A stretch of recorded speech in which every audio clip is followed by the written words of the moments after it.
Salut tout le monde, c'est Martin et aujourd'hui on se retrouve pour parler de Lethal Company. Alors ça fait déjà un petit moment que le jeu est sorti, alors peut-être que j'en parle un petit peu en retard, mais écoutez, j'avais besoin de temps pour faire ce test. Donc Lethal Company est un petit jeu indé sorti en fin 2023 et qui aura connu un énorme succès, notamment grâce aux streamers qui auront fait connaître le jeu en y jouant. Et ce jeu est absolument incroyable à jouer entre potes. Bon alors le principe du jeu est très simple, vous êtes avec vos potes, donc vous pouvez être jusqu'à 4, sur un vaisseau et vous devez aller vous poser sur des lunes.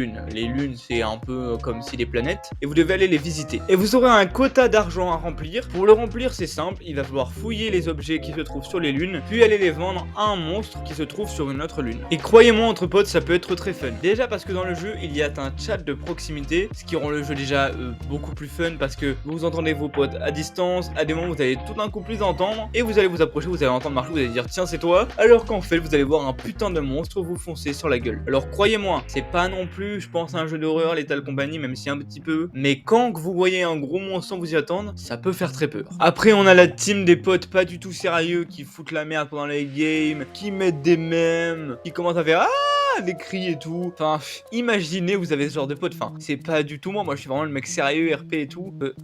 Vous me croyez pas? Ouais, c'est vrai, c'est moi le petit titouan qui fout la merde pendant le game. Et alors? Après, il y a aussi un autre truc que j'adore dans Lethal Company, c'est ses graphismes. Alors oui, le style graphique de Lethal Company est vraiment bizarre, hein, faut se le dire. Mais personnellement, je trouve que ça lui donne une direction artistique très originale et absolument incroyable et aussi tout simplement unique. Et ça donne vraiment une ambiance au jeu totalement différente. Suivi au fait qu'il n'y a pas de musique à l'intérieur des bâtiments dans Lethal Company, donc vous entendez très bien tout ce qui se passe autour, qui vous donne une atmosphère un peu vide. Et il y a quand même des musiques en extérieur par contre, en dehors des bâtiments, et les musiques pareil donnent une petite ambiance au jeu. Un autre truc qui doit être la cause du succès de ce jeu, c'est le fait que les mods soient accessibles depuis la sortie du jeu. En effet, on peut modder Lethal Company, ce qui permet de mettre des mods, bon, assez anecdotiques, tels de nouveaux skins, des choses comme ça, mais il y a des mods bien plus utiles tels que de nouvelles maps, notamment des maps Final Fantasy que j'aimerais beaucoup tester, ou encore des choses vraiment utiles au jeu, telles que pouvoir jouer à plus de 4 joueurs, qui est réellement utile quand t'as un gros groupe de potes, et que vous voulez vous faire des games vraiment nombreuses, et puis imaginez les games à jour 10, ça doit être tellement marrant. Bon, et comme je l'ai dit plus tôt, dans Lethal Company, le but est de remplir un quota. Plus vous remplirez 2 fois le quota, plus le quota va élever, et l'argent que vous récupérez pour le quota peut vous servir. Alors à quoi elle peut vous servir? Vous allez me dire, elle peut vous servir à aller déjà sur de nouvelles lunes. Alors par contre, faut payer à chaque fois que vous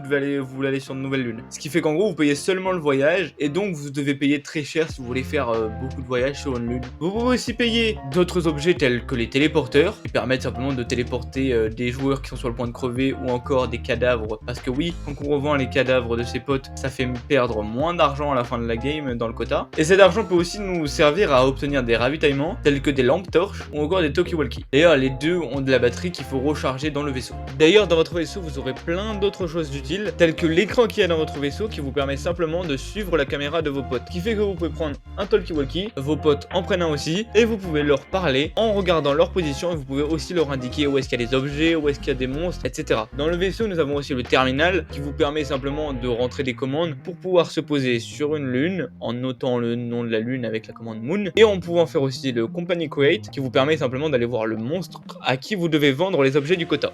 En parlant de monstres, on va parler du bestiaire. Les monstres sont tous plus bizarres les uns que les autres et ils sont tous plus flippants les uns que les autres aussi. Bon, entre les monstres qui ont des toutes petites jambes et un gros corps, les monstres qui s'accrochent à votre visage pour vous transformer en monstre, les monstres qui s'accrochent encore à votre visage pour vous faire voler, et Ryuk,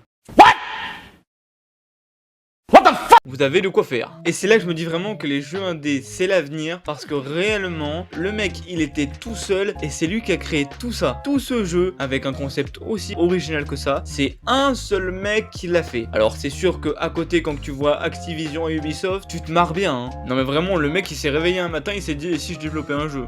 Ah ouais, on phare pas mal les pieds, pas mal.